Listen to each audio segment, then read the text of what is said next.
let us learn the assembly of OTP horizontal feeding terminal die. First install the upper blades. Fit the upper inner blade. Fit the upper outer blade.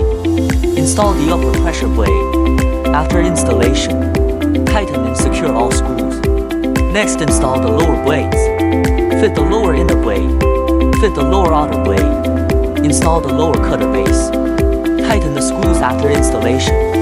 Use a hex wrench to fasten the screws firmly. Now the blade assembly is completed. Next install the feeding plate. First place the terminals on the feeding base plate. Then clip the feeding cover plate onto the terminals. Secure with screws and tighten lightly with a wrench.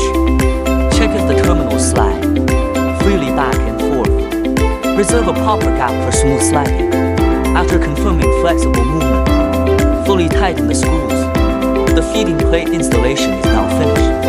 Next, mount the feeding plate onto the die bottom. Flip the die over. Align and install the screws into the holes. Tighten the screws slightly with a hex wrench. Check if the terminals fit closely. Lie against the cutter core. If the terminal is too inward, adjust it slightly outward. Fine-tune until the terminal fits perfectly with the cutter core. The feeding plate debugging is completed. Now mount the die onto the terminal crimping machine. Insert the locking pin into the base and press it down firmly. After the die is fixed in place, test the crimping effect.